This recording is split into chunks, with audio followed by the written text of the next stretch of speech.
Hey everyone, and welcome back for another deep dive. This time we're all about leveling up your English conversation skills. We're going to be looking at some pretty cool strategies. Yeah, and get this, we're going to be looking at how a good old-fashioned debate is actually an amazing way to practice your English and even expand your vocabulary. Oh, yeah, debates are great for that because you have to think on your feet, in English, pull up the right words and respond in real time. It's a great way to put everything together. For sure. It's way more fun than, just staring at a vocab list all day. Definitely.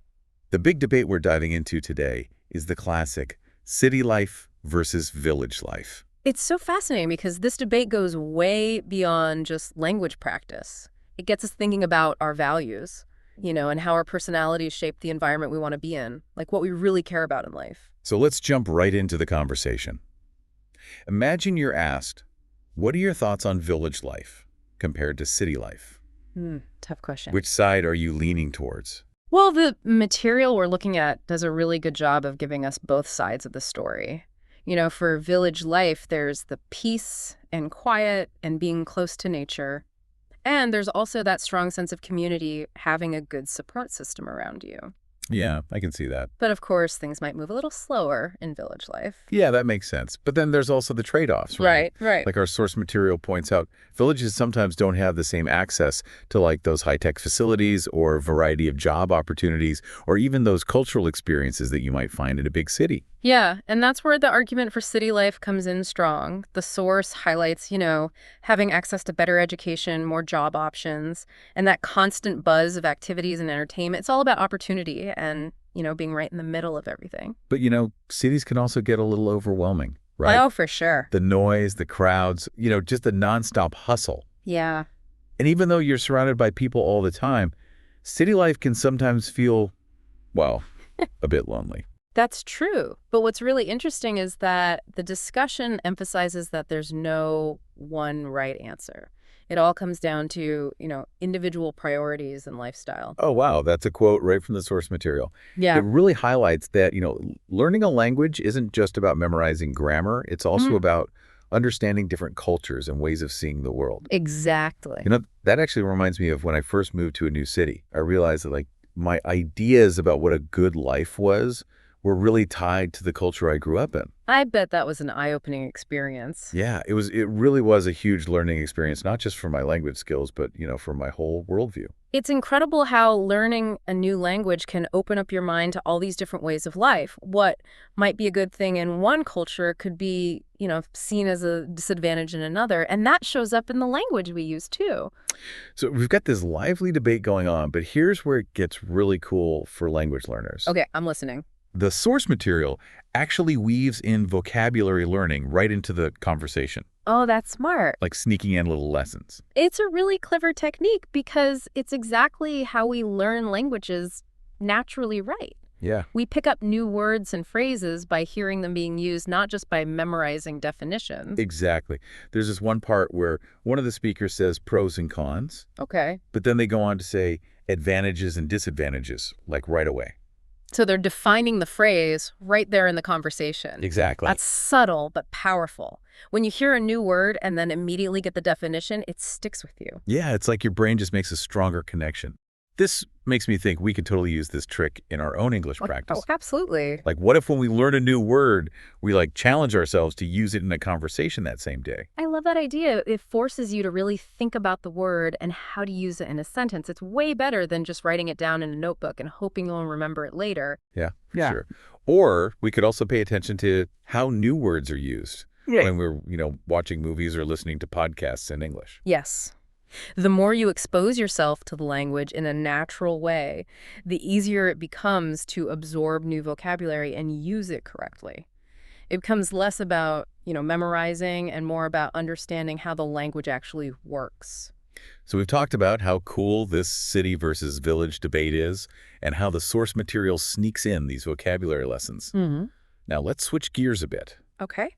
Let's look at some more advice from the material on how to get over that fear of speaking and build confidence in English. Oh, that's so important. Confidence is often the biggest thing holding language learners back. Exactly. You might Yeah. know the grammar and the words, but actually speaking out loud can be really intimidating. It really can be. The material really pushes the idea of just speaking out loud, even if you don't have someone to talk to, Makes sense. like talking to yourself, narrating your day, or just practicing phrases. It might feel a little silly at first. Yeah, but it really helps. I think it's because the more you do it, the more comfortable you get with hearing yourself speak English. Yeah, it breaks down that fear. And there's another amazing tip in here. Okay, tell me. The power of recording yourself. I know it can feel a little awkward at first, but they make a really good point about pushing past that. It's true. The best thing about recording yourself is that you can become an observer of your own speech. You can spot areas where you're struggling to, identify pronunciation errors and track your progress over time. Yeah, it's like having your own personal language coach right there in your pocket. Mm, And it really does amazing things for your confidence. Once you get over that initial cringe factor, you start realizing, hey, I don't sound that bad after all. right. And that change in how you see yourself can be so empowering. It gives you the courage to, maybe join a conversation group or even just start chatting with English speakers you meet in your everyday life. Speaking of conversations, the source material actually had some snippets of those everyday dialogues, which are so valuable. Oh, I like that. It gives us a glimpse into how native speakers use English in those casual situations. I like little sneak peeks into the real world. Right. One of the conversations, for example, is all about you deciding whether or not to get a pet. Oh, that's relatable. Yeah, it's a simple scenario, but it's packed with useful vocab and expressions related to pet ownership responsibilities and making decisions. So it's not just isolated words. Yeah, you're hearing phrases you'd actually hear in a real conversation, like potential damage, proper training, consider all the factors. Yeah. You can totally use these in your own conversations. What I really appreciate about these casual dialogues is that they don't sound too scripted or formal. Yeah. It feels like a genuine conversation between friends with, natural pauses, interruptions, even a little friendly disagreement. Just like in real life. I think that's so important for English learners to see, Right. that real conversations aren't always perfect. There are pauses, restarts. Sometimes we even disagree with each other. Exactly. And learning how to handle those situations in English, how to express your opinion respectfully, even when it's different from someone else's, that's a crucial part of becoming fluent. It goes beyond just grammar and vocabulary. Yeah, it's about understanding those little social cues. Right. There's another part of the conversation that touches on a sensitive topic, a breakup. Oh, wow. It reminds us that language isn't just for practical stuff or lighthearted debates. Yeah. It's also how we connect on a deeper level and support each other through tough times. That's where the true power of language really shines through. Exactly. In this conversation, we hear phrases like, I'm so sorry to hear that. I can't imagine how you must be feeling. Time heals all wounds. Having those expressions ready to use is so helpful, especially when you want to support someone who's going through something difficult.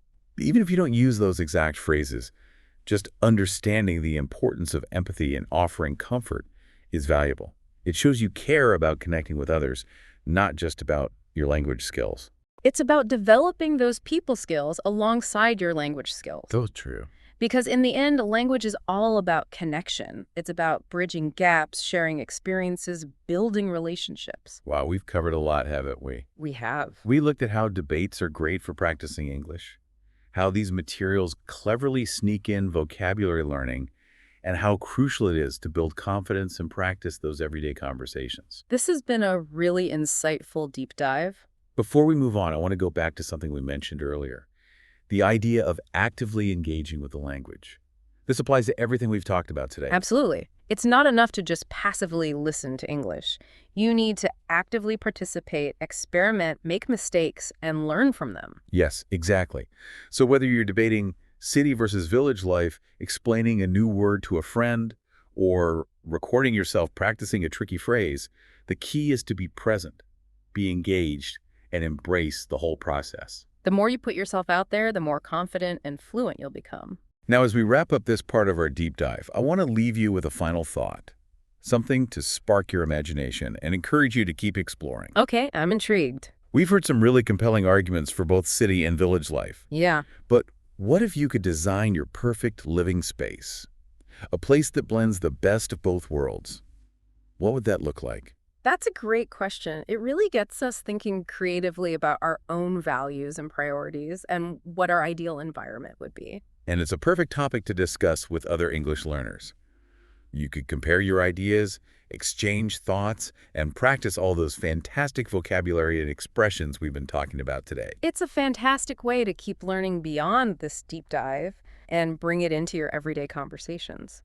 Yeah, it's a great way to take those new words out for a spin and see how they work in a real conversation. And speaking of taking things for a spin, the Force material also talks about some techniques that might feel a bit awkward at first, but can really help you improve faster. Like what? Have you ever tried shadowing? Oh, yeah. Shadowing is awesome.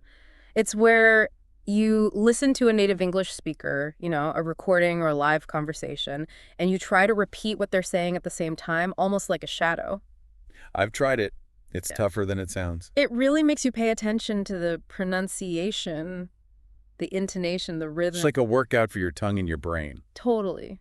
It helps you get used to the sounds of English and feel more comfortable with the natural flow of the language. The source also suggests finding ways to immerse yourself in English as much as you can, even when you're not formally studying, Okay. like watching movies or TV shows with English subtitles or listening to English music and podcasts. The great thing about those is that they don't feel like studying, but you're still getting exposed to the language in a natural way. Yeah, you're picking up new vocabulary and grammar without even realizing it. It's like learning by osmosis. And I think it's super helpful for learning those everyday expressions and idioms that you might not find in a textbook. Oh, absolutely. Idioms are so important for sounding natural and fluent in English. And the best way to learn them is by hearing them used in real conversations. One idiom that I learned from watching English TV shows is to spill the tea, I love that one. which basically means to gossip or share some juicy information. That's a perfect example. You wouldn't necessarily learn that in a classroom. Right. It's something you pick up by immersing yourself in the language and the culture. The source also emphasizes that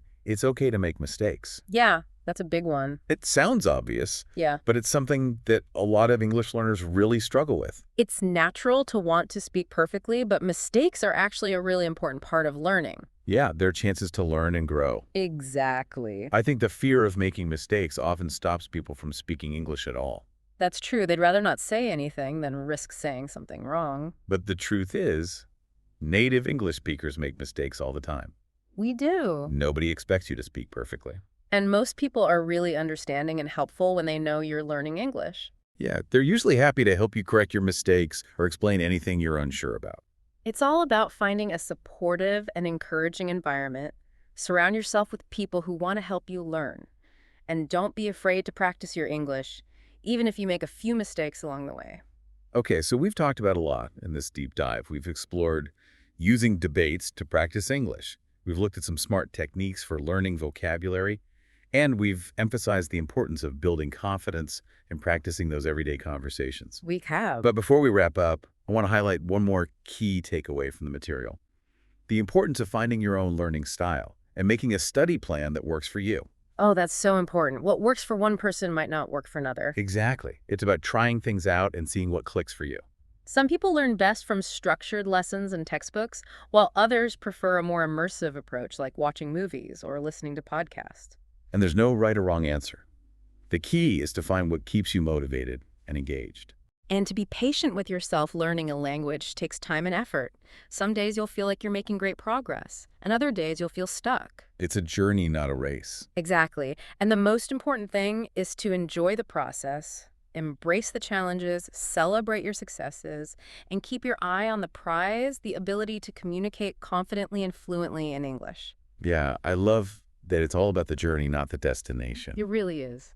And speaking of journeys, I think we've reached the end of our deep dive for today. Wow, it's amazing how much we've covered, starting with just a simple debate about city versus village life. I know, right? We ended up exploring so many interesting things about language learning. We talked about how important it is to be actively involved, the power of using new vocabulary in everyday conversations, and finding a learning style that suits you. And those practical tips for building confidence. Oh yeah, like talking to yourself, recording yourself, practicing, and seeing those mistakes as opportunities to learn and grow. This has been such an insightful exploration. It really has.